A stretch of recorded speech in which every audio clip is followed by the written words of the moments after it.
Hello and welcome. You're with the Economic Times, and my name is Ashutosh Sinha. Good afternoon. I must mention that as well. We're back to our conversations around D2C brands today. That's going to be the topic today. And as the economy gathers steam, it's an important time to discuss the topic. It's very important also because the kind of changes, kind of impact D2C brands, and indeed the startup community is making in India. So today the topic is carving out a niche within the D2C ecosystem, brought to you by the Economic Times in association with Pickrr. In a market where millions of opportunities are unfolding and 1 billion consumers are waiting for the right fit to suit their liking, that is the big picture. Brands from every nook and corner of India have captured the pulse of the consumer and are looking to expand their footprint with an ambition to go national. What works in Assam and Meghalaya, if I have to give an example, may not work in Tamil Nadu and Karnataka. Yet, there are many such brands that are waiting to be lapped up by the consumer. So again, that is the opportunity. The playbook for D2C brands spans across so many categories: personal care, clothing, FMCG, electronics, appliances, home decor, and so many more. So what is driving the opportunity that has been lapped up by these D2C brands? Now just see it for a moment. Cheap data and availability of smartphones, it's been around for a while, for several years now. Consumers are loving it. E-commerce turning into a choice first for the younger generation, and then it has spread. Well, brands are loving it because it gives them a larger footprint, access to larger consumer base. Shopping for the individual in the family. So the family may be large, but individual is driving that choice. And not so that individual, that one person is driving the choice, not just the family's wish. Brands loving it even more. And then trying out new products and categories different from the ones which have an established markets. So both consumers and brands, they're loving this. So that is the mishmash that you see, and this is where this market and this kind of a situation or this kind of companies and brands are thriving. So when you're talking of a market that is worth billions, well, give or take a few as well, you do need to dig a little deeper. So let's speak to the people who've built the brands and are at various stages of their journey. I must point out that if you're one of those people who dream of building a brand with your own sweat, it is time to listen to these experts and listen to the people who've created these brands. So let me introduce them one by one. Revant Bhate, he's co-founder and CEO of Mosaic Wellness. Welcome, Revant. Harini Sivakumar, Cosmetic Chemist, founder and CEO, Rhitiman. Shantanu Deshpande, founder and CEO, Bombay Shaving Company. Tanvi Malik, co-founder and CEO, FabAlley and Indya. Mathew Joseph, co-founder, Sleepyhead Home Decor Private Limited. And Rhitiman Majumder, co-founder at Pickrr. Thank you so much. So Shantanu has also joined, so just a couple of minutes. Thank you so much, everyone, ladies and gentlemen, for joining, and welcome again on behalf of the Economic Times. Fantastic to be speaking to a community that is bringing about such a pronounced change in India. So let's start with the conversations. So carving out a niche in the D2C ecosystem, just how difficult is it to identify a good business and stay focused? What does it take to do that? If I may start with Shantanu, please. Shantanu. Yeah, I think, thanks a lot. First of all, a big privilege to be here. A lot of these founders are extremely inspiring folks, and outside in, kind of observe them building out their own businesses, and really good to be here. My broad view, Ashutosh, is that, like you said, right?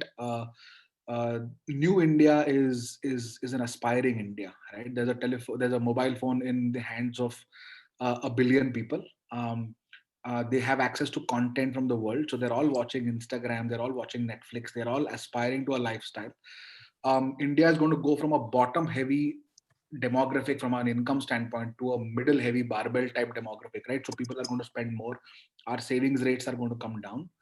Um, Thankfully, the last 15 years of ecosystem building, whether it's Flipkart, Amazon, or e-commerce, in terms of just warehouses, in terms of delivery, in terms of all of these things, we cannot overestimate the impact that these investments have happened. So today, as a D2C brand, Mosaic or FabAlley or Bombay Shaving Company or any of us can actually reach 98% of pin codes from one single warehouse in India, right?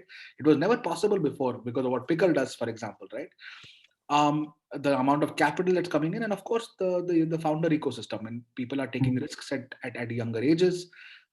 Socially, we are kind of realizing that entrepreneurship is more impactful than than our parents did.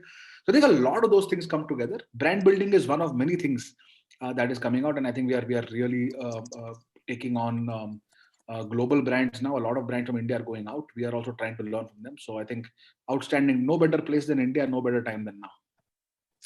Well, it's a very good opportunity that you're talking about the big picture, but in that there are so many more opportunities, the smaller ones, the niche ones that we need to focus on. That's what we'll try and do. So, Harini, what factors could be driving the developing of new products? The niche ones, or you look at some mass market products as well? How would you put it? So I think,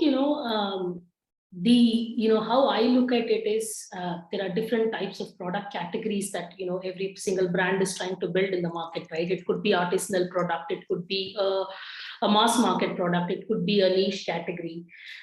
However, it remains the same that, irrespective of the type of product you're trying to build, to penetrate into the market, one, especially new generation brands need to consider that they are in a marathon and not in a sprint race, which means that, brands need to be cognizant of the fact that, it's going to take a long time to actually get consumers to unlearn the fact of, having the tried and tested giants that have already existed in the industry, which means that, you will need to run fast when there is a tailwind, you need to run slow when there is a headwind, and you need to capitalize on certain channels, right? So I think that's how, we at Earth Rhythm have, been very cognizant and consistent in terms of how we've penetrated and built a very niche product.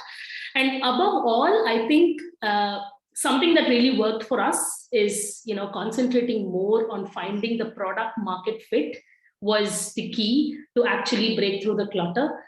Which means that we wanted to figure out, what are the touch points where we need to be in, who are our consumers, can we penetrate, where is the right pocket for us to penetrate first, the low-hanging fruits that we can actually target immediately, and thereby build strategies into penetrating into, other pockets which could be supplementary, complementary to each other, right? So I think figuring the product market fit is the key for us. So when you do that, you will be able to figure out all the other pieces which are aligned with it. The product market fit, very important.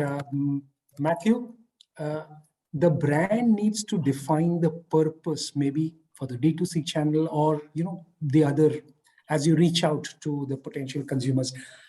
So how can you sharpen that? Because Harini mentioned about the fit, how can you sharpen that so that the consumer connect can keep going up? To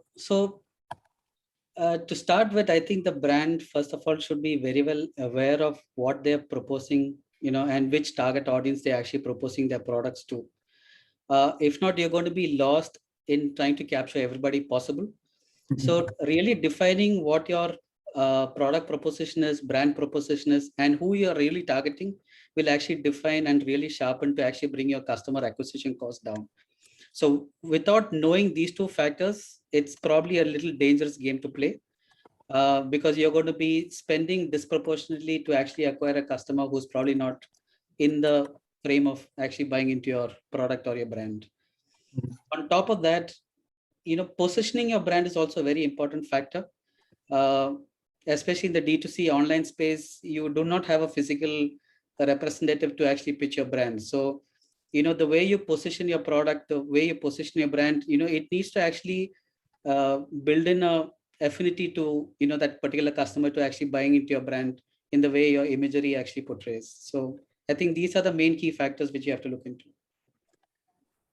Okay, so just to remind everyone, there are questions already coming in. So in case you want to put your question to the experts, to the leaders of the D2C brands or some of the brands that you hear of or consume or use their services, please do put in your questions in the Q&A tab, and we'll try and take as many questions as possible and take it to them for the answers.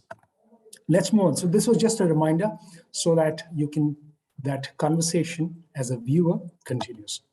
Let's move on and get Tanvi into the conversation. Tanvi, the same question broadly to you, because as we were speaking just a little while earlier, you mentioned about how you spread beyond the larger cities in the last 2 years or so.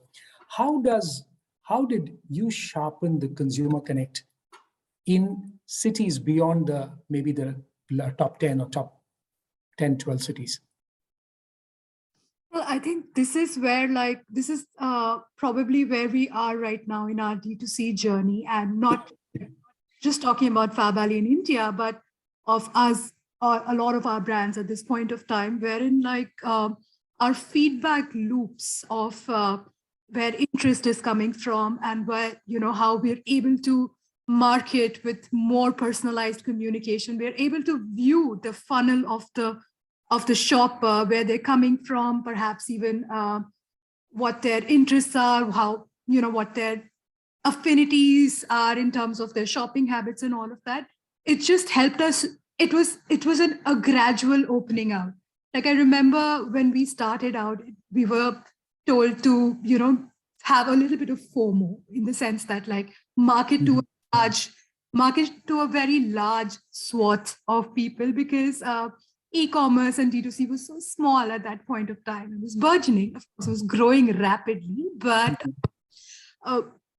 to have large swaths of population, of women that could buy from us and keep a product like that. But I think what changed, really, really changed from 2020 onwards, was that the product itself grew nuanced, because as more and more people discovered with more introspection, more learning, more advancement, just like tastes evolved and we evolved along with it. And I think that happened so democratically that while we started receiving a lot more interest from tier 2 and tier 3 cities, and we realized that the pandemic has equalized preferences. The FOMO that we started out with is actually come back and helped us position our product better, because we could reach out to those people, and they behave not very differently from how how metros and more affluent tier 1 cities behave. So that's it's just about having data and constantly ensuring that you're mining and this is really truly the advantage of building something proprietary and doing something on D2C, is that data is really your best friend, right? You can really cut through and see who is interested in shopping with you and where they're coming from, and market efficiently to them. So that's, I think, what a lot of the growth of D2C comes from, from sharper data mining. So, Revant, how should brands identify the need for wider consumer acceptance for their product? And why I ask that question is, when I look at a smaller town where a brand is trying to get to a bigger platform, bigger market, so how do they look at the place or the need beyond the immediate market? That's a tough question. I don't think any brands are looking specifically at any specific pin codes or areas and saying that this is what we should do for a particular vicinity, right? Because distribution, as my co-panelists mentioned, is now democratized, and in a democratized distribution. All that matters is where is the depth, right? That has a lot of depth. Ideally, the recommendation for everyone would be to go even deeper and win that market all ends, right? Like, why would you not really carve out that niche and take it and then expand from that niche itself? I think because distribution is democratized, it's very, very hard to keep finding niches. So at least my rule of thumb is once you discover that one niche, just go all in before you try to expand from and find adjacencies as well. Till you reach a point where you feel that there is nobody else in the country, or at least you've exhausted 80% of the audience. Ideally, diversification is not a good strategy in the D2C space. Once you've been there, I think automatically your own consumers who have consumed that, let's say, hero SKU, hero category, or whatever niche that you have carved out, will tell you what to do next. Because, like, for example, when we launched, sexual health consultations for men, they themselves told us that we are also worried about our testosterone levels, or we also worry about, whether we have good sperm mobility and, are we fertile or not? And therefore, you get your adjacencies when you speak to your consumers, but not at the expense of not winning or keeping your core strong as such. I mean, all of us have access to our own. The reason all of us are doing direct to consumer is because we want to be closer to the consumer and understand them. Your consumers will tell you what the next adjacency is. I think the markets get defined that way, at least in the D2C space. Okay, so Rhitiman, how does the brand drive the purchase experience? And, what do some of those smaller brands do to dream big so that, probably they can think of doing it differently? So in terms of the purchase experience, right, in terms of, or let's say dreaming big, right, as Tanvi has also mentioned, or Revant has also mentioned, right, so they have to first understand their customers, right, or in terms of analyzing the data, right. So there's no fixed pattern, right. So they have to deeply understand what the data is, right, in terms of the customer pattern, right. So when I say understanding the customer pattern is, they have to understand where the demand is coming from, right. Let's say, for example, their demand is coming from, let's say, Northeast, or let's say the demand is coming from south of India, right? So that demand pattern or cluster, they have to understand very deeply, right? So based on that data, right, so they can predict, right, whether they have to plan their inventory in that specific cities or not, right? Or whether there is a specific set of customers, right, which is not ordering or rejecting their orders or not, right? So based on that, right, they can specifically reject those kind of orders or not, right? Because they may be bleeding a lot, right, on those kind of orders, right? Or maybe a certain set of SKUs may be bleeding a lot, right? So those things, a lot of our existing sellers are not working on, literally. They are not looking at those kind of data, right? So those things are a few sellers that we have worked upon, right, who are really very successful, right, and who are not really successful for that matter, right? That really differentiates the successful sellers from the not that successful sellers, right? So that we have seen, and that really differentiates the sellers from, right? So data clarification is really really differentiates the sellers from, right? So every decision has to be based on data validation, right? So that's one thing, right? And every decision, right, whether it's the quick commerce, right, which is the next big thing, right, in terms of 1 to 2 day, right, or whether it's within the same day, right? So few, for example, few segments, right, for example, health and beauty, right, and for example, food segments, right, they need within same day delivery. But that one size fits all approach cannot be implemented across all segments, right? You cannot implement that category to, like, for example, fashion category, because then you'll be bleeding that money in that fashion segment, because your end customer doesn't need that. Food segment needs that because that product is listed in Swiggy Instamart, right? Because that customer segment needs that product, because that customer is expecting that product from Swiggy Instamart or Blinkit, for example, that matter, right? So you have to understand your customer segment first, and by that matter, you have to strategize your whole industry by that way. So that's my 2 cents on that. Okay. Shantanu, you want to add something? You're on mute, Shantanu. Actually, Revant and I were just having a sidebar on WhatsApp. Okay. I'll actually make it open to the forum. Right now, we're just kind of Revant has been an investor in our company. He's also been on our board, and now he has given me the privilege of investing in Mosaic Wellness. But I think one of the things that brands have to figure out is, especially from a D2C context, and this is something that I think evolve along the way as consumers also evolve, is that there is a huge dichotomy, right? The end consumer is actually the same, okay? But the behavior of the same consumer in a store and the behavior of that consumer online is very different, extremely different. So Revant was talking about sexual wellness, for example, right? And as a company, we run D2C for Durex, who's our investor, and we've realized that condom buying, for example, on a website is so different from purchasing it in a pharmacy store. Like, it's the same person on a screen, their behavior, what they're searching for, because it's a private space, their expectations are different. They want so condoms are bought between 9:30 p.m. and 6 a.m. okay, and they're required to be delivered instantly within an hour and a half, because that's when the need is felt. Otherwise there's no point, right? And it's at night, so you have to create delivery options. While there is demand for discreet, there is demand for a certain SKU.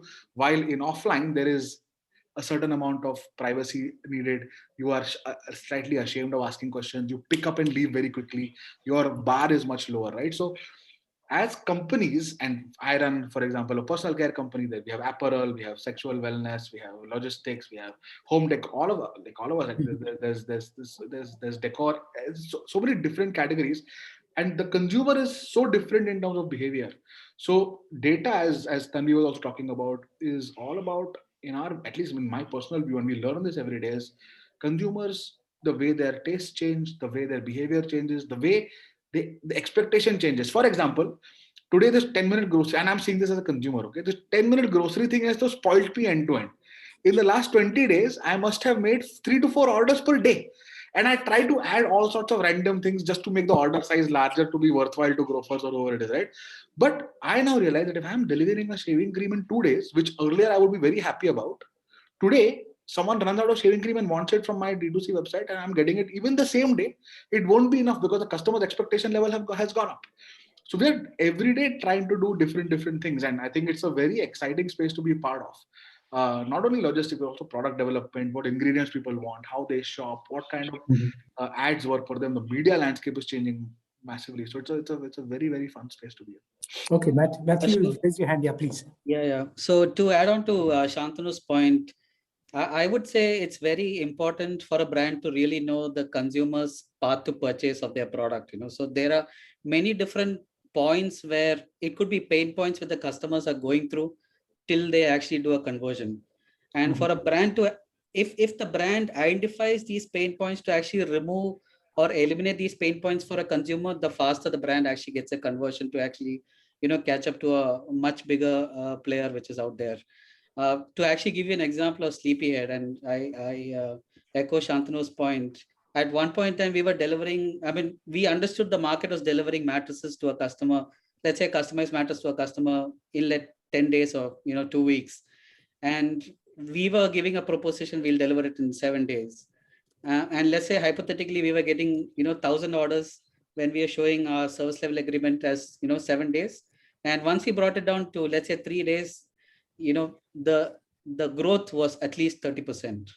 So I completely echo Shantanu's point. The customer, the faster you actually deliver the products to the customer, the better it is for the brand, and you kind of have an edge over your competition as well. Okay, Harini, you wanted to make a point, I thought. Did you raise it? Yeah, it's got, I think the other panelists actually covered it, so I lowered my hand. But, I come from a very different background, right, over here amongst these other panelists here. So my brand, if you see, it was a complete homegrown venture, right? So I started it right in my kitchen, and then it panned out and we branched out, and then we finally started it as a brand. So circling back to your original question is, what small brands do to aspire to become, larger brands. Some things that, I did in the initial stages where I think there are so many tools, basic tools that are available out there today, like say WhatsApp integration, CRM, or even a basic analytical tool that can give you insights into your own, customer profile, to understand, where these customers are coming from. And thereby, I've had these, these situations in the journey of building a brand where consumers, while I would be sitting right inside my house in my kitchen and making a product and sending it out, but the consumers out there would be assuming there's an MNC, there's a huge brand out there churning it out and sending, and their expectations would be much larger than what I have, right, in terms of capacity. And hence, these data points come really handy, because the first thing that I did was to analyze where are my customers coming from. Okay, are 80% of my customers coming from Mumbai? If that's the case, can I put up a warehouse in Mumbai so that I can reach them in 24 hours? So I think today the fintech, the entire fintech is evolving so fast, and thereby, we also have to be cognizant of the fact that, consumer sentiments are ever evolving, and it's not, it's very sporadic. It keeps evolving just like how the market is evolving, right? So, and hence you really need to keep yourself updated with these data points to be, more, even if you are a small entrepreneur like me, you still can position yourself well if you have all these things in your fingertips. That's what I was trying to make. Okay, data is supreme, and there's no two questions about that. Revant, now that we've established the primacy of data, how do you build that case? And can you just, for a lot of people who are watching, a lot of, and we already, I must mention here, sorry, I'll just, mention this, quite a few questions already coming in, so we'll take those questions. So for people who are watching, how do you explain to them to build a case for expanding and, taking yourself national with the help of data? How do you do that? Yeah. So I also saw a question on data mining and what is that and how do you do that? So maybe I'll answer both questions. Thanks, Himanshu, for asking that question.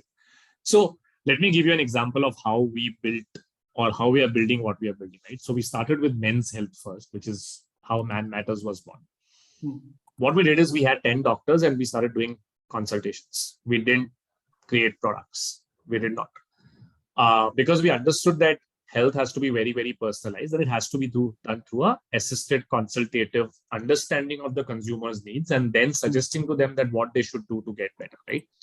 So out of 100 consultations, actually 60 of them don't even purchase from us. We are okay with that, right? Because we are at least helping the person come up to a right decision. But what we realized is doctors were, let's say, writing specific products, and then we went out and understood why were they writing those products. Of course, they'll write efficacious products that are good for the consumer, right? And then you would look at data and say that, okay, if this is what is good for X kind of customer, then this is a large enough market for us. That's an inside out view. How do you improve upon that product? Is there a way to do that? And then you would speak to the consumer, speak to the doctors, and formulate something which is even better for the consumer, right? So this is a very simple example of looking at data and saying that, okay, if, like we were never going to maybe do anything around dandruff, but 40% of our users started reporting dandruff, and we just saw that this was an epidemic, and we thought dandruff was solved, right? I mean, ZPTO has, ingrained so much in our brains.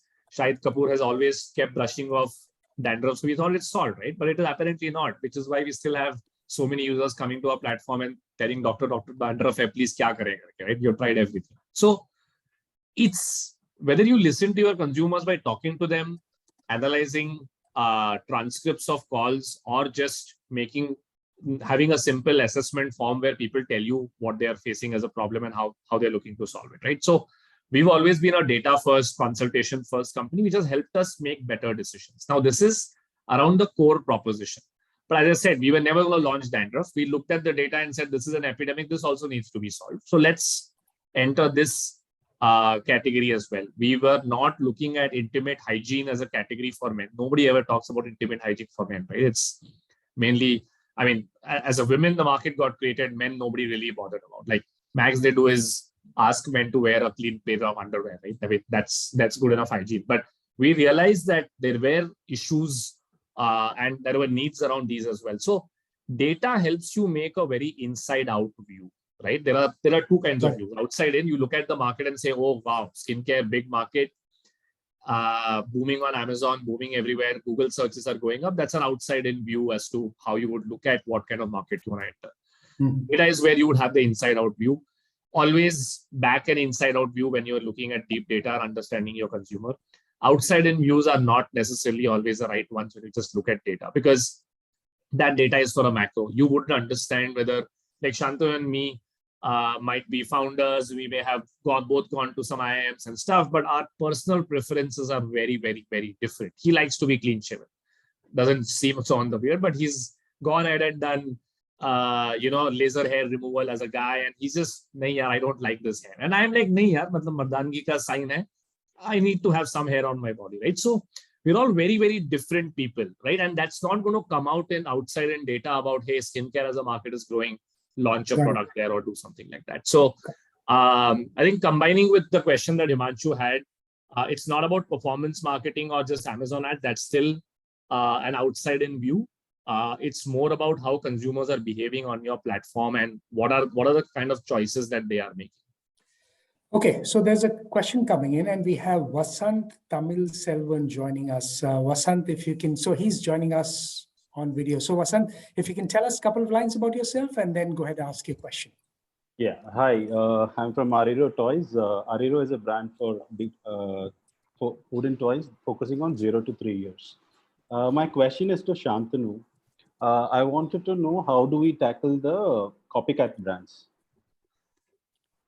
Okay, so first of all, I think if someone is copying us, I always take that as very positive and good sign. I think it's we are for multiple reasons. I think number one is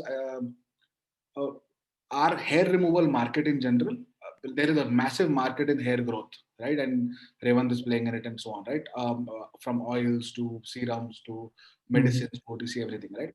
But in hair removal, the brands are fewer. So when someone comes in and wants to build out their own, wants to build a brand, we kind of take competition as a good thing. You're increasing the size of the pie, and your slice size increases.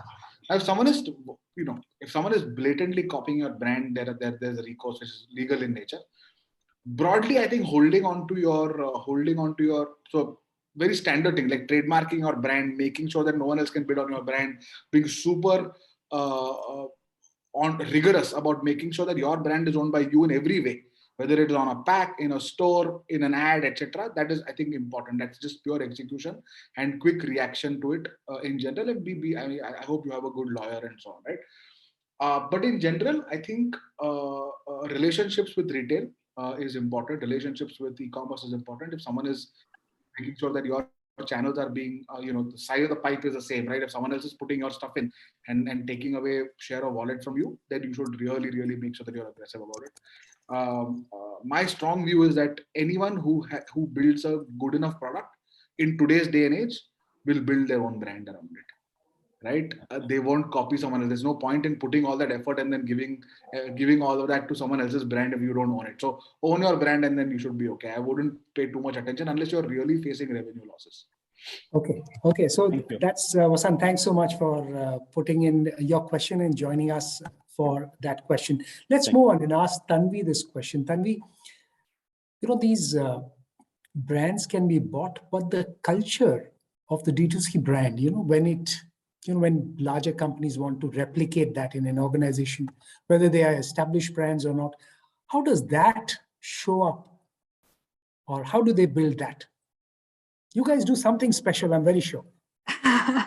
No, so of course, I think now for anyone that's building out a D2C brand, it's very clear that they need that the product, of course, need identification needs to be there, but the product itself needs to be compelling. Like there needs to actually be a question that you answer, that what will I do? Where will I go if this did not exist? And if the answer is that you will be seriously at a loss, that means that you're onto something, right? Because you're really not out here trying to reinvent the wheel. So for this, I think, one, build a compelling product. Two is invest a lot in storytelling. That is how we approach it. That there are larger, like significant, huge behemoths of like fashion retailers, global, Indian. I mean, we all know the names, right? But we stand tall amongst them because we are solving for a need that that they are not able to. Like our brand FabAlley, for example, where we are making Western wear, but we're extremely tailoring it to Indian women's body types, our weather, our social, and our mores. Like, for example, H&M is not going to be thinking about what the girl that is traveling in metro, is she going to be able to carry off this trend or not? And I mean, extrapolated to like at an institutional level for us, because we're at that scale now. So at every point of time, our teams and us, we're always thinking that like we are not these global giants, but we're actually really, really solving for that Indian woman, the domestic customers' needs, which they are not able to solve for, and communicating that in a way that like we're doing a lot of campaigns around inclusivity. We're bringing a lot of influencers in. You're focusing a lot more on reaching out in a tribal way as opposed to a national way, like not looking at like just a celebrity that is endorsing your brand. You're looking at like 100 people that are followed by 1 million people that really, really vibe with those 100 people and who vibe with your brand. So that's the chain that D2C brands that are looking to be ascendant need to build out. And that is what we really, really focus on: innovative marketing and storytelling, along with a product that genuinely for a problem. Okay, Mathew, there's also a question coming in one of the questions that's been posted by somebody who's watching, Sunil Yadav, and he says, what comes first, building a brand on an e-commerce platform or offline? I know it's a little cliched, but somebody wants that conviction coming from someone who's been there, done that. It is a tricky question. I would probably suggest e-com because the platforms are easier. Your scale is much bigger. You're reaching pan-India, all of a sudden rather than retail. I mean, don't get me wrong. Building a brand in e-com is probably very, very expensive. I mean, the entire digital marketing gambit is very expensive if you don't get your targeting right. So within offline and e-com, I would say e-com because you can actually reach your relevant customers easier, and the scale of reaching pan-India is much faster. Okay. Rhitiman, since we're talking of reaching to the consumer, what trends can you flesh out for a larger audience that's watching on where the action is being seen in terms of what you pick up from the market? So see, in terms of the trends, right, like we have seen in the last couple of months, or let's say a couple of years, like last year, right, we have seen mostly in terms of the supply, like the sellers that have popped out, right? Mostly the local sellers have popped out very recently from the local tier 2, tier 3 cities, right? For example, as we were discussing, right? Sellers have started coming up from the cities like Lucknow, right? For example, sellers that have started selling like local products like Ether, right? Which is like it's compared to like products like perfume competitors, right? They are coming up from Lucknow, right? Their local products, right? Surat has been a huge producer of the clothing market, right? And if you go to the northeastern segment, right? So northeast, or for example, for that matter, the whole Bengal region, right? So they are selling their local products or sweets or foods and that product, right? If you go to the Kerala market, right? So they are selling those organic foods and their chips and all those things, right? So that next boom is coming up from the tier 2, tier 3 cities, right? So that is a huge trend, right? So that is coming up, right? So if you divide that whole D2C boom, right? So the first and second wave of D2C came up from the majorly from the metro cities, but now we are seeing a huge boom coming up from the tier 2, tier 3 segments, right? But if you see from the demand segment, right, that also is coming up hugely from these tier 2, tier 3 cities, right?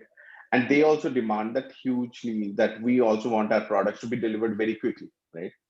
For example, we have seen like 25% of our demand is from the eastern part of India, right? And yeah, that's a very strange pattern that we have seen, but 25% or 30% of our demand is from eastern part of India. And that's almost for all the major brands that we have been working with, right? And that's like almost like they want within 2 to 3 days, right? Which is very weird. That was not the case, right? Because eastern part of India is like not connected with India, right? Like almost for like 1 or 2 years back, right? It was like ideal delivery time was 4 to 5 days, right? So that's what we have gotten connected like within 1 to 2 days. So that's one of the major trends that we have seen. And also it's the same with the southern part of India, which is approximately, if you connect the Kerala and all those parts of India, so they are seeing approximately 20 to 30% of the demands. So these are the major demands that we have seen in terms of the both supply and the demand, if you see. Okay. So another question coming, quite a few of them are coming. So keep them coming because the experts can answer. I'll like to take this to Harini as well as Revant, if I can.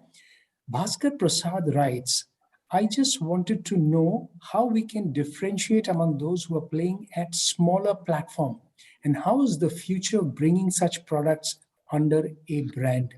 Harini, smaller platforms, do they get committed audience, committed buyers, or you'd rather try and get to an Amazon or a bigger one?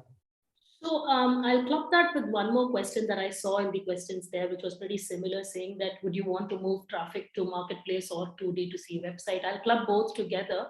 Sure. I think, first of all, for us, whether it's a large marketplace or a small marketplace, it's the same, right? The time investment, the time, energy, money that goes into listing a product in a marketplace is same whether it's the giant or whether it's a startup marketplace.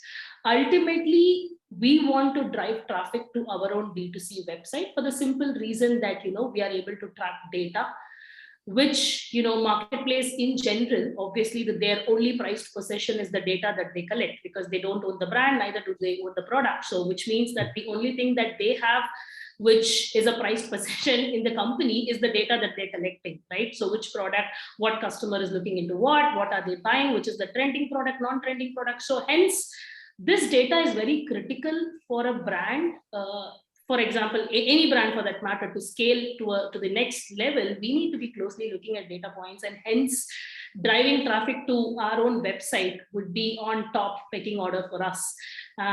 In fact, a small tiny point which all the other panelists would agree also is, when you even go for raising funds, the first thing most of the investors ask is how much percentage of it comes from your own D2C channel, right? So which clearly means that that owning your data is extremely critical. So I think to sum it up, I think marketplace in general, you should be spending less of energy there and putting more of your energy into building traffic to your own website.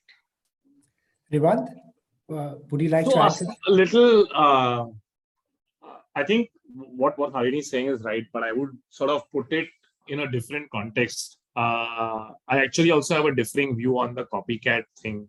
See, honestly, India is a country where all gaps get filled very quickly, right? Because we are a hungry nation with a lot of entrepreneurship ability.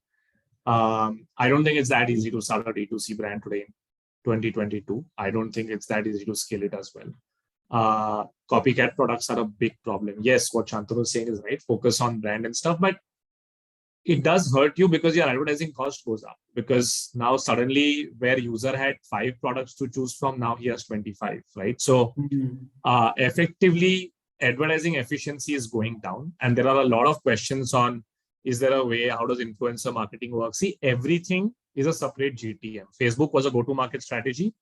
Doesn't work any longer because it is honestly pretty expensive. Influencer was a go-to-market strategy.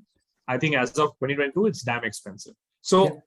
I think if you're starting a D2C brand today, you're already up against a lot of issues, right? And as soon as you find a niche, 20 other people will jump in, because democratization of distribution has actually meant that anybody can start a brand. Anybody can go and quickly launch a competing product with similar packaging.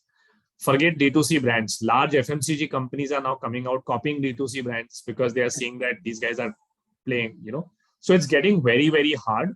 And effectively, what is going to get harder is driving traffic to your own platform.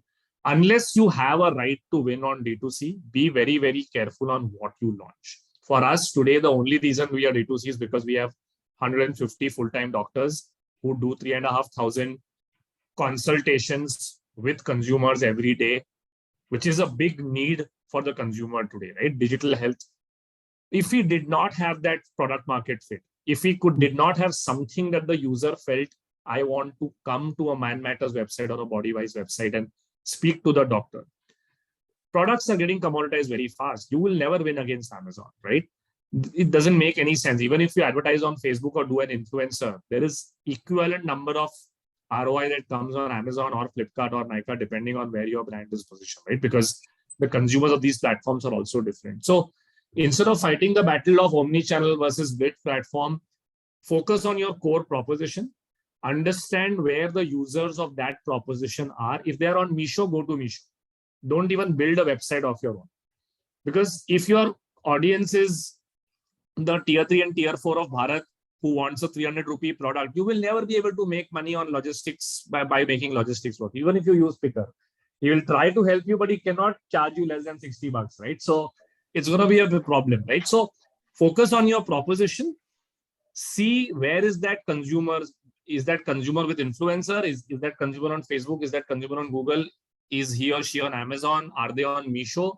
Go there, double down, go whole hog. Once you settle something, once you have good product market fit, then look at, okay, what else can I do? But just building that core is just so hard today, much harder than 2 years back, much harder than 4 years back, right? So I know this panel is supposed to be the bastion of D2C, but a caution to all those who are trying to do D2C, please get into it very, very carefully with the right mindset. The harder you try, the bigger the completely agree with. I completely agree. Tanvi, you've raised a hand. You wanted to make your point. Yeah, actually, pretty much along the lines of what Revant was saying, that I think it sounds like, it sounds very grand, like pull all the traffic to your own website. But seriously, I would suggest that, I would really suggest to people that are starting out to get more eyeballs and understand the stickiness of your brand by exposing it on marketplaces, by wherever. I think just take a step back and forget about the word D2C and just think about brand and where do you want to be. And I think the answer there is that I want to be wherever my consumer could potentially be looking for me.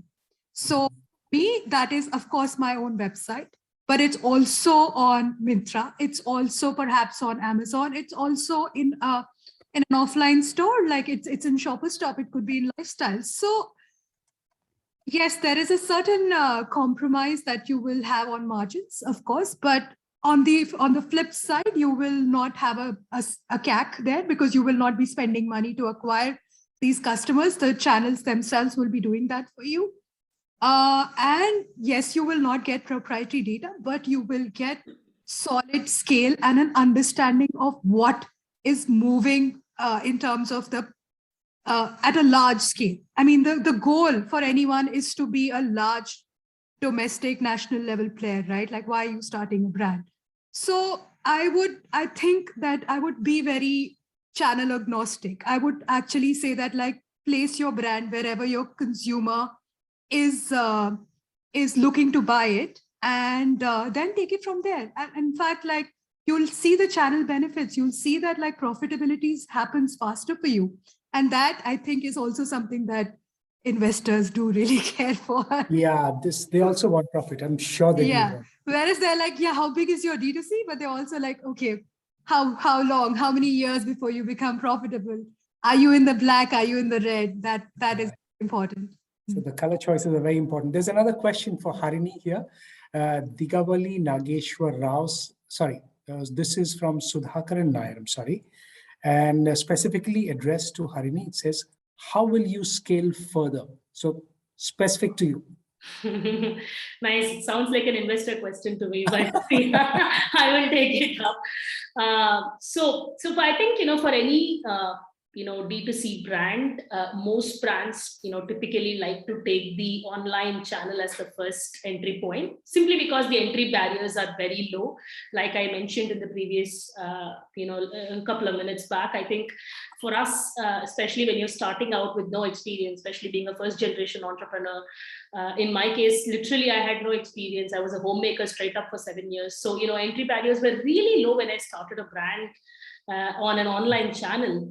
And hence, at that moment, I think, to be very honest, I wasn't really thinking about scalability. I was thinking more about the product in itself, and trying to find the consumers where, where I could sell this product, more efficiently. That was more of the thought process when I started off. Again, touching back on what Revant said, that also means that, more and more entrepreneurs trying to start a D2C brand, especially in the online segment, makes it extremely expensive. The cost of acquisition of a customer today is really, really expensive, and it's only going to go up. It's not going to go down anytime soon. So which means scaling up on an online channel, there is a limitation to it. But of course, if you have clear strategies, now in our case, we're trying to do a horizontal and vertical penetration, right? So which means now that we've clearly figured out who our target audiences are, and where the touch points should be in terms of tapping these customers, now we're trying to build a model where we're trying to educate consumers, because our products require consumers to be a little more skintellectual, which means we as a brand need to give consumers that amount of data, information about the product in itself, for them to be convinced about making a purchase and buying such a product. So more time goes into that.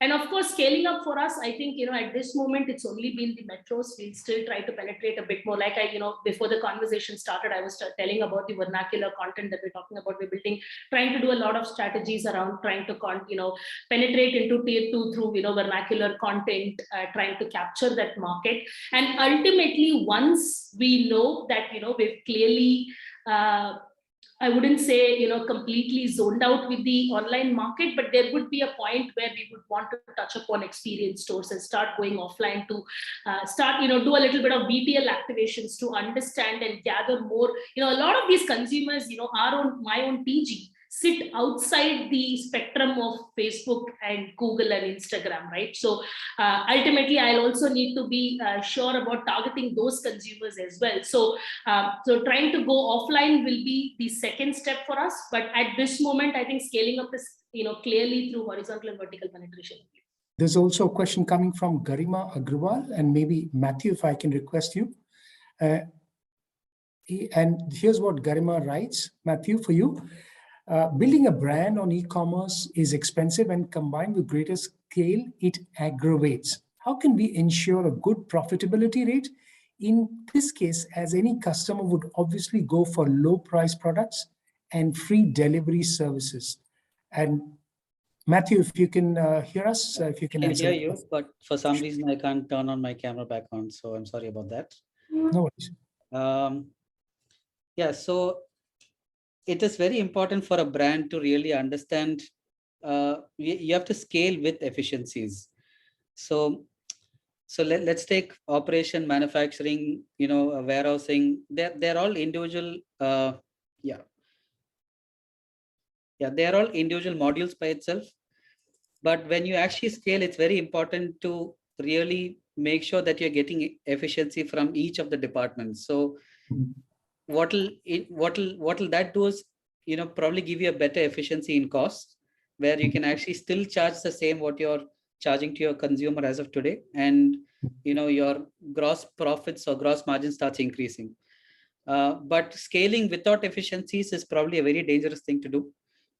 because you'll probably reach a point of time where you wouldn't know what line item in your P&L you're going to look to actually start controlling, so that you start bringing in profits.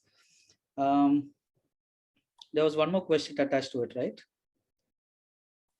Okay, so the question was, this said, how can we ensure good profitability rate in this case, as any customer would obviously go for low price products and free delivery services? Yeah. So your profitability should ideally come from your efficiency from all the other departments. And yes, the customer always looks for a very competitive price product, but it also depends on how you're positioning your brand. The customer will be willing to pay a bit of a premium depending on what value you're actually offering to your customer. So that's also quite important, which we need to build throughout the time. We also believe the entire phenomenon, which is ratings and reviews, is quite influential to actually convince another consumer to actually convert for your brand. So there are a lot of process most of the D2C brands do pre-purchase, but it's also important to understand the consumer post-purchase of your product. So the lot of ratings and reviews which the consumers actually put online is their genuine opinion on how they felt with regard to your product, your service, and the way you executed that particular transaction. And the more reviews you get on your product, again, like how Shantanu was mentioning earlier, your CAC tends to come down and your profitability still further goes up. So when you're small, it's very important to be very nimble, adopt technologies to bring in efficiencies. The efficiencies from the other departments should bring in more profits and more gross margins. And with regard to getting your CAC down, make sure you get good reviews on your product so that there are better conversions happening. Okay, I saw a big smile on Rhitiman's face a little while ago when he heard about free delivery. Because nobody wants to nobody wants to pay that price, right? Not even the customers, not even the end customer, right? So but it can be a differentiator, Rhitiman, because ultimately the efficiencies that you bring to a brand with a partnership, that can be a differentiator for brands. So see, there is a way to make the end customer pay for it, right? So you have to bake that in the checkout process or in the cart, right? So you can't expect the end customer to pay for it. It's not like US, right, where you expect the end customer to pay for the additional logistics fees, right? So you have to include that in the whole price system, right? So you can expect for the customer to pay for additional faster delivery, like 1 day delivery or 2 day delivery, or maybe less than 1 day delivery. But you can't expect the end customer to pay for normal delivery, right? Nobody will pay in India, right? So you have to include that cost in the normal pricing, right? About the question of whether they select the the cheapest product, right? So for that, you can incentivize the customer to select a higher price point product, right? Maybe clubbing of 2 or 3 SKUs, right? And then you can incentivize those customers, right? Maybe giving them a discount on the whole cart, right? On the checkout, maybe 10% discount or 20% discount, right? Sure. So that may be one way of doing that. Okay. Because nobody's going to pay, right? Okay. So Revant, just to add one last point there, Ashu. I mean, if your product is not really differentiated, I mean, I don't think any customer would want to pay a premium. So, I mean, any new entrant into the D2C space should really understand. I mean, yeah, there are problems of copycats. That's another issue, but your product needs to be differentiated.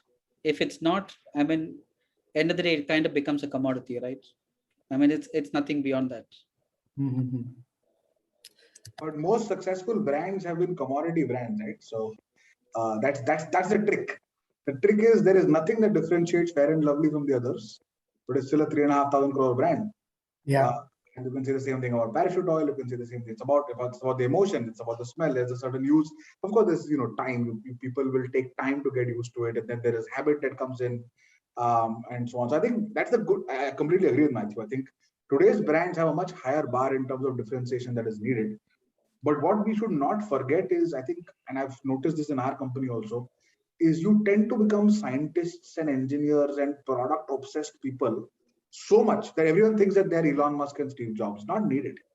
In certain spaces it's needed, but in most spaces you just need a small amount of, we call it micro innovation, which takes it one step ahead, but then you hold on to that and make it big and you own it. And that's the thing about products today. Like, I think the bar on innovation, we are not inventors. Like, I think in personal care, I've realized this. We are innovators, we are not inventors. And it is very important to understand that the behavioral, psychological aspect of a brand on a consumer's mind is far higher. Why do you think brand people like wearing Louis Vuitton or Armani, or I'm not just talking luxury, whether it's Fair and Lovely and Parachute, an extremely mass brand, or Colgate, or a 10 rupee toothpaste, right? People will not spend 9 rupees and go to Anchor or any of the other toothpaste brand because there's a feeling of emotion. So I think brand builders have to really think hard about why will a consumer feel the way they feel when they smell, touch, hear about your jingle, whatever it is that your brand can do. And I think a lot of us are engineers and, so a lot of us are MBAs or whatever, right? We kind of give our intelligence more gravitas than it deserves. So we end up complicating the problem a lot more. It's a very psychological problem. So very interesting. So you said feel, touch. So it's all a little bit about the emotion, and that's what drives the brand. Sensorial delight. That's the most important, at least in our space. I'm even sure for apparel, I'm even sure for home decor, it's all about sensor. You go into a FabIndia store, for example, you touch the cloth, you smell, there is a certain smell there, right? And then you are obviously, you'll buy it, you'll feel that this FabIndia, there is certain earthiness about it, there's quality associated, that logo stands out, there's a certain light of yellow which is in that every store consistently. They've done it over many years, they've done it, and now it sticks. But FabIndia are not innovators of kurtas or whatever, they're not, right? They've just done something consistently very well and kept that sensorial delight very high. Ashutosh is very happy having one of FabIndia today. No, so this is not FabIndia. By the way, this is not. This is like woven from Himachal, from some, some small store. This is Some where D2C guy in FabIndia, Himachal. this is where FabIndia wishes they could buy from. Yeah, so imagine if this passes off as FabIndia, maybe they've done a good job as well. Yeah, you should put on the chat the address from where you bought. At least that brand will get some leg up. So this was my wife's job. So you must get access to their IPO. You must get access to their IPO now. This is basically the super fan evangelist playing out right here. Yeah. So Revant, when Shantanu is mentioning about that feel, that sensorial feeling, how does a brand put a number to that, or put it in empirical form so that it can relate? Ultimately, it has to come in some number form for it to show a growth, so that you can judge the various parameters for that as well. Yeah, I think that's a good question. There are different ways different businesses do this. Okay, you may go to Amazon and search for hair oil, and you will see 50 hair oils, right? And you will see different hair oils have different ratings. Some would be at 4.3, some are at 3.8. And Amazon does a great job in breaking down that rating and telling you fragrance kaisa laga logon ko, packaging kaisa laga, value for money kaisa laga. That's one way, right? If you are a marketplace first or a marketplace heavy business. I think the technology ecosystem, the way it is evolving, will start giving you more and more data around all of these things as well, right? How we do it, for example, is basically just keep iterating with the consumer. If you go back to how we launched our products, we looked at what doctors were recommending, then we went co-created products with the consumers and let's say the dermatologist, and created a specific kind of shampoo.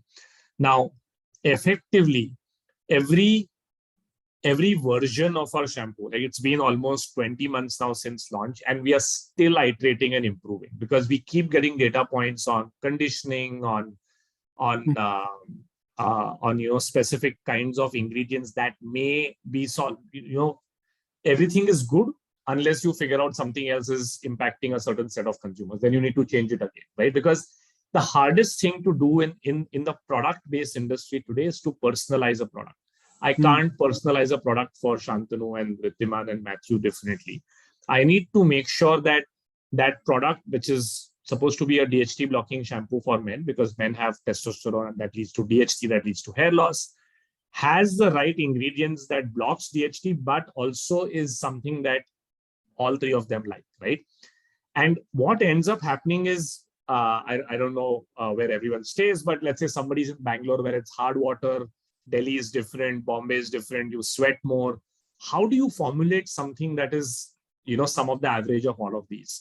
So for us, effectively, it's always looking at speaking to consumers and asking for that last mile of improvement that you can do and keep solving for it. And it is possible to get, let's say, to 90% acceptability across a larger set of people, right? You can't please everyone because in the end, someone like Shantanu have a very different sense of fragrance versus Rhitiman, right? Who likes a different kind of fragrance. So you can't solve for that. You can't have 6 fragrances. In fact, on the women's health side, so we have gone fragrance for everything, including our hair products, right? Because it's just something that women care a lot more about. So ideally, there are 2 things, again, inside out, outside in. Outside in, you'll always get all of these platforms giving you data. Inside out, again, you speak to your customers, they'll keep telling you what you need to improve upon, right? And it's surprising the kind of level of data you would get, right? For example, when we launched supplements, we launched tablets, but then everyone came back with a feedback that it's so boring to eat these. I'm not able to eat these every day. So we were the first ones to actually launch gummies in India, right? Because we just solved for the consumer. Didn't matter outside in that the market didn't exist in the country. Because हमारे consumer को चाहिए हम देंगे, right? And the market exploded because the consumers liked it. So for us, the objective data point in the end is the repeat rate on the same product. So we are maniacal about trying to ensure that consumers come back and buy the same product from us again. And whatever leads to that not happening, we continuously look to solve that, right? Which is where product improvements automatically come in, which is where form factors change. Now, for example, after the success of gummies, we said, okay, there's something called apple cider vinegar that sucks. It's just so pungent in taste. It smells weird. So we formulated a great tasting gummy for that, right? Did it work well? Yes, but not as well as us maybe saying, because in the end, consumers said that we still like the fact that if we drink it in warm water, ऐसा लगता है कि हमने appetite curb कर दी या कम खाएंगे हम करके. So what is it that you can give that we can continue to have in a liquid form? And therefore we formulated an effervescent tablet. It's like, how Eno goes in, it fizzes, you feel nice. The taste is good. So it tastes nice. It's sugar-free. And you get the benefit of apple cider vinegar, the liquid, right? So you need to continuously keep evolving your proposition. And the only objective number inside out is your repeat rates on each product, right? So for us, that's the only North Star that we work towards. And that's the inside out view. But outside in, anyone who's not having access to that data, don't worry about it. Just look at, I think the Amazon ratings are a pretty comprehensive and ubiquitous now way to measure the benefits or what product needs improvement. What are kind of improvements needed are very, very clear from those kind of ratings. Okay, so since you spoke about that point, there's a question from Naini Nathani. And Tanvi, if you can take that, please. Brands are engaging with platforms like Dunzo, even offline stores and others. So even also with offline stores to sample their products, new launches, etc. How do you assess such success or feedback from this kind of activities for improvement? Tanvi. Right. So this is basically now with quick commerce, you get access to so many consumers that sampling of, especially for the personal care and grooming and these kind of small samples can go out. I think how one can assess, we assess sampling and cross promotion benefits is to look at if there is a spike in our traffic that comes from. If you can be a little closer to the microphone, Tanvi, that'll really help. Am I more audible now? There might be just a little bit of a problem. So just if you can speak up, maybe. Is it better now? Yes, it is. Okay, sorry, I just changed my speaker. So I was saying that how we evaluate the benefit, the upswing from sampling is to look at the spike in our visitors, if at all, that are coming onto our website. If we've given codes, I think one good thing is that if you put in codes of discounting or for registration, sign-up codes, that automatically gives you a little bit of an insight into how much usage and how many consumers are actually looking and adopting your products. The other is a general upswing in organic visitors. So these 2-3 things, having said that, I mean, it's not like for our category, like for fashion, it's not something that is done a lot. Sampling is not done at that level, like personal care, like it is for personal care. So we haven't really experimented too much with it. But for all other cross promotions, we look at referral data that comes to us. Okay. Harini, you raise your hand. Yeah, so this is something very typical to D2C, especially BPC category brands, right? So typically we do this not as a conversion-based activity. So typically these kind of BTL activities are done specifically to reach out to the exact, like I was speaking in the previous time, there are audiences who are outside our Facebook, Instagram spectrum, whom we want to reach out to, whom we want to give them a feel, touch and feel of the product.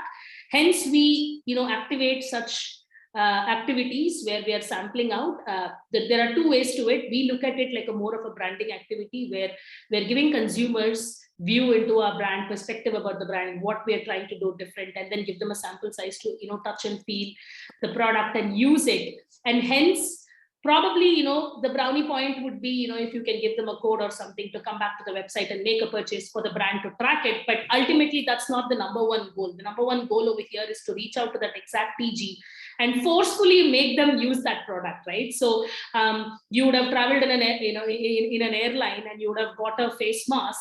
You would not be my TG, but you would reach home and give it to your wife or to your daughter, who might be my TG, right? So hence, the idea behind such activities for us is not, we wouldn't look at it as a conversion-based activity, but more of a branding activity where we want to bring more eyeballs to the brand, more, it's more of, I would say, a forcible tactics to get the consumers to use the product at some point and then get a feel and then come back to the brand.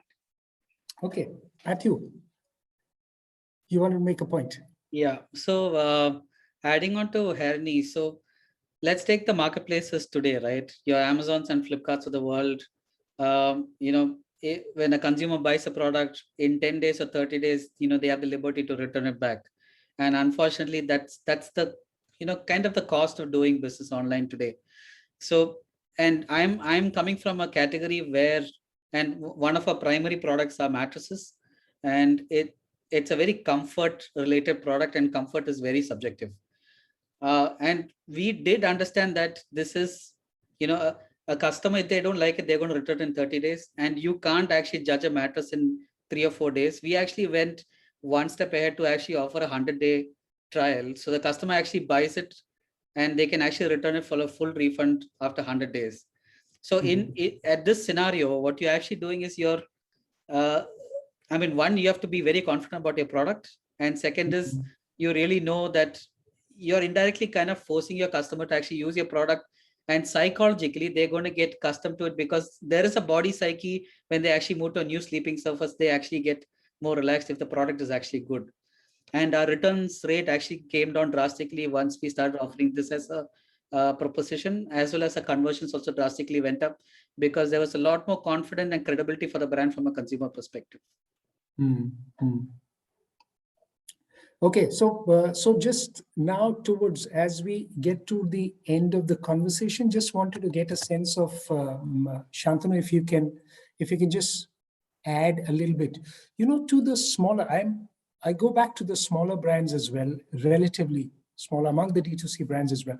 They're fairly big brands, but when you look at the smaller brands, how do they make a difference, and what are some of those? Since we've been talking for a while on this, what are some of those key things you focus on in the early days when the brand is being built? Yeah, I think like Revant said earlier in the discussion, I think it's harder to scale today than it was 2 years back, and much harder than it was 4 years back, right? I think the bar on quality of experience today from a D2C brand is very high. I think the good news is that consumers are very experimentative, right? So if I was a D2C brand and if I was smaller, and by small I would mean maybe let's say in the 2 to 5 crore per month range, right? I think kind of that's sizable enough to know that you're now kind of built a sizable business. You are probably 25 to 50 crores a year and so on, right? So it's good enough to kind of scale like 2x, 3x, 4x. But how do you do that? And I think the most important thing maybe 5 years back was if the market was deep, was to go wide, right? And Revant spoke about adjacencies, a lot of founders spoke about adjacencies, find quick adjacencies, go wide and then own it, right? I think today the width of the market is kind of saturated, but depth is now is the next opportunity. And how do you go deeper and own things? And because you have access to 1 billion customers, going deep and owning something is, in my view personally, is far more valuable than owning a superficial layer which is broader, right? Which may have been the case maybe 5 years back. And I think if you're a D2C brand in whatever space, if you are, let's say you sell menstrual hygiene or intimate hygiene, or you are in apparel. The other day I was talking to a founder, there are 2-3 founders I've spoken to recently who are trying to make, and clearly I have very clear first-hand experience of this, but they're trying to make products for curly hair. Okay, so and it's a very cool niche, I think, because it's a clear problem that I spoke to many friends who are women who have curly hair, frizzy hair. The moment it gets longer, taking care is harder, and you realize, yeah, Head and Shoulders, Dove, Pantene haven't solved this problem.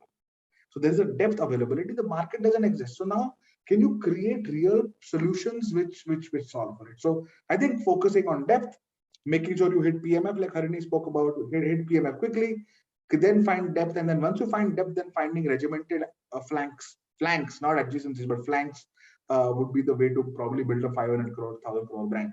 I think opportunity is huge. And then I think at a later stage, maybe think about multi-channel approach, make sure that you are like Tanvi spoke about, right? Be where your consumer is.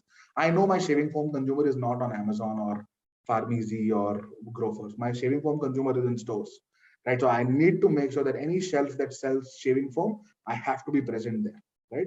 So I think founders have a very good instinct of which channels they will work with. I think getting to that 100 crore number today is much easier to go quickly and go deep and own it. Rhitiman, how can a service like yours give the edge to the brand? Because if they're looking for that speed, how can that be executed? Yes, so as Shantanu has already said, right? First, identifying that deeper penetration rather than going wide, right? Post they have done that, right? We already have those kind of solutions, right? First, they have to identify whether the end customers actually need that kind of speed, because speed comes at a price, right? So if they are ready to invest that, we have those kind of solutions, right? We are ready to invest in those kind of warehouses where they can easily deliver to their end customers within 1 day or within less than 1 day and 1 to 2 days, right? So they can deliver that, right? And even we can give that kind of data that whether the end customer is willing to accept their order, right? Right before they accept that order, right? So based on that, they can accept the COD order or prepaid order. They can convert that COD order to prepaid order, right? So they can readily do all those analytics on all those things, right? So they can do that, all those P&L savings.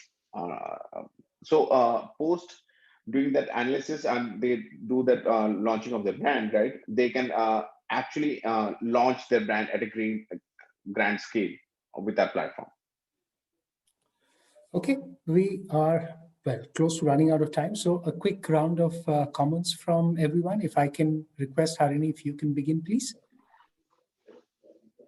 I think a lot has been said in the last 1 hour, but from my perspective, I think, to all the new, I see a lot of new founders, posting questions. So my 2 bits would be, create a strong product, create a problem-solving product.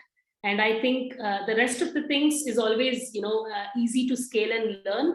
But if the product ultimately, you have a lot of good strategies, you bring the customer to your product, and if your product is weak, there is a drop off there, and you will not be able to build it further. So that's my 2 cents. Okay, well, Revant, you mentioned about customer obsession, and that just these two words kind of caught my attention. What would you say as part of your closing remarks? I think it's the simplest thing to say, the hardest thing to execute, unfortunately. But if you can always have a consumer backwards view, like Shantanu mentioned, folks looking at gaps and just solving for the gap, going deep, and let those consumers guide you, right? Where do they buy? And therefore, what should your go-to-market strategy be? What else do they need apart from this product? So therefore, what should your adjacencies be? How do you get them to come back for more? What do you need to improve in your product? It's always a very, very simple consumer backwards view to have, right? But it's very hard in the number of distractions that you will get. Like Harini mentioned, investors asked her how much of your sales is from your D2C website versus marketplaces. There could be, hey, everybody else is doing a one-day delivery with Pickrr. Why am I not thinking one-day delivery? Can I increase my sales with that? So in the end, it's very, very hard. This is a space where you can get easily distracted because there's so much happening. If you can remain focused and stay true to your consumer, always think consumer backwards and look at each opportunity. And from the lens that, is my consumer going to be more satisfied if I do this? Then yes, I do this. Otherwise, I don't. That's the only way to continuously build efficiently for the long run. And I think that's going to be the only success mantra. Whatever this becomes a 25 billion, 50 billion, somebody put 100 billion. I don't think it's going to become 100 billion. But I mean, if it is, then please send me the data so I can send it to my investors very quickly. But yeah, I think that's the only true nature, because these are not, it's very difficult to build a non-linear business in pure D2C as such, right? There have to be different strategies for non-linearity, and therefore linear businesses are not bad. They are great as long as they're efficient and thought from a consumer first principle. Mathew, easy to get customers, easy to get the new consumers, more difficult to hold on to them? Your closing remarks? Yeah, I would say very difficult to hold on to them.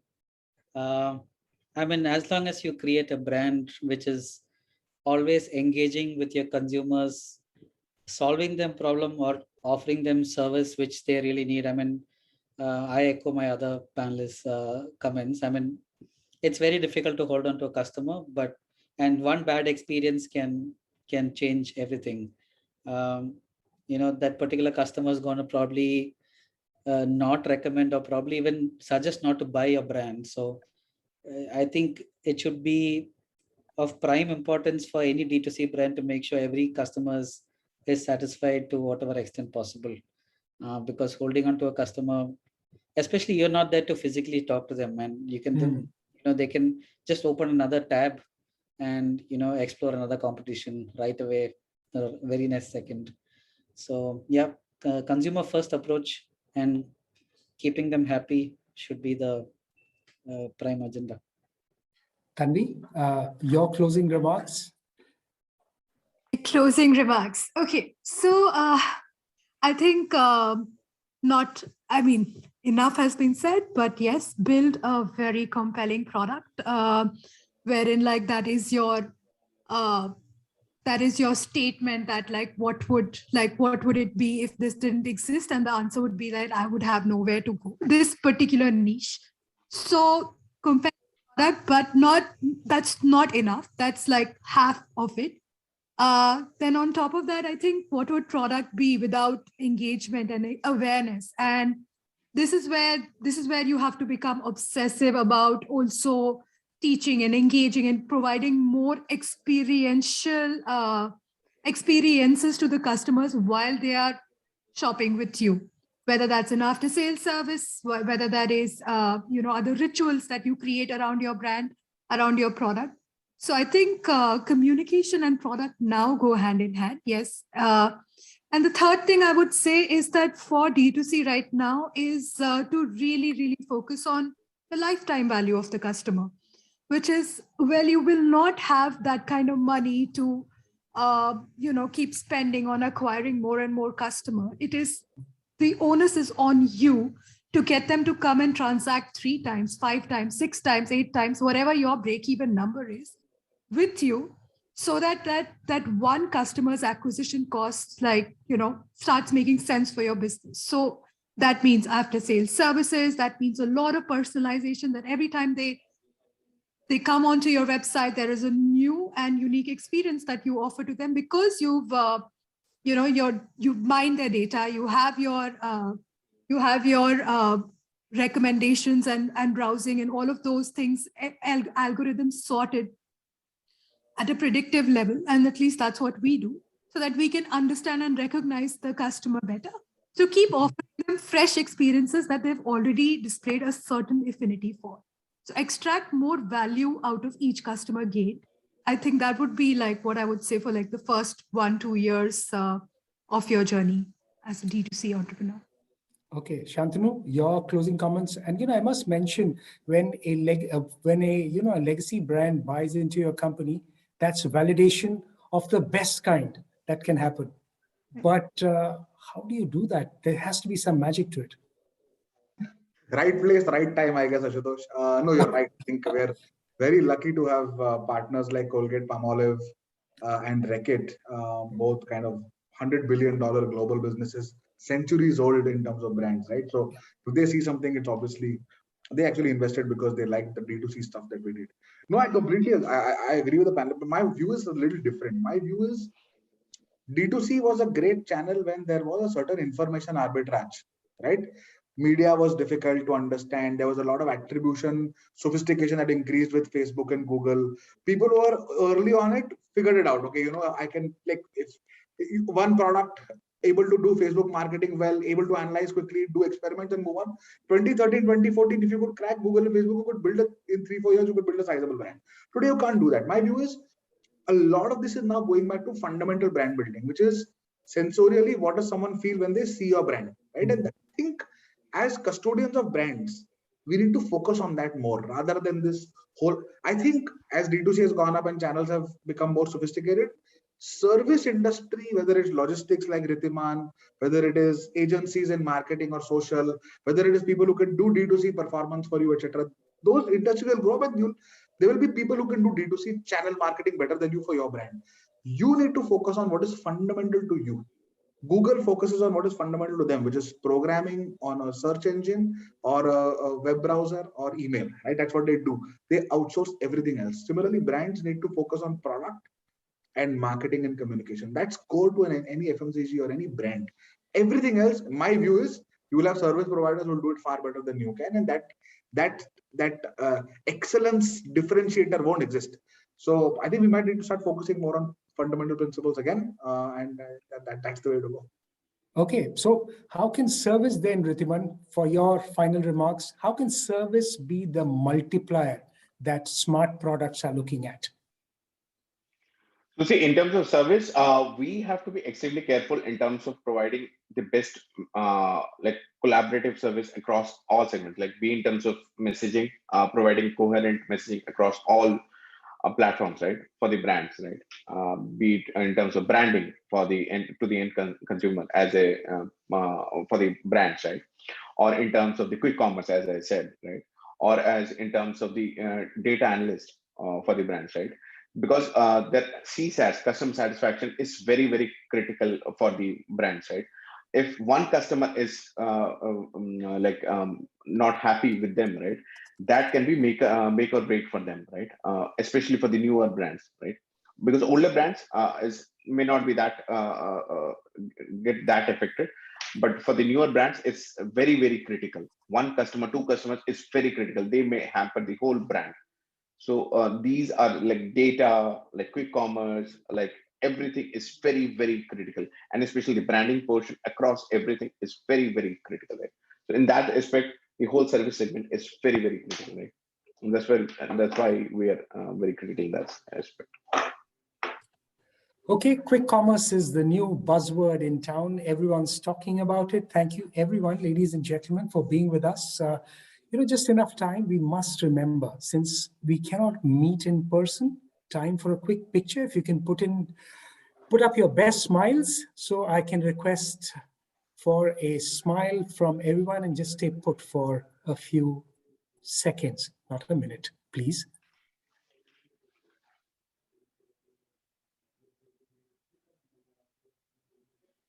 Okay, that's tough enough. Looks like it's tough enough to hold on. Thank you so much for being with us and speaking to us on this very important topic. And we'll try and get you more conversations like this. Today was a day for talking about the D2C ecosystem and how can companies look to carve out a niche within that ecosystem. Thank you for being with us and speaking to us. Thanks. Thank you. Much. Thank you so much. Thank you, Pleasure. Ashu. Thank you. Thank you. Entirely our Thank pleasure. you. Thank you.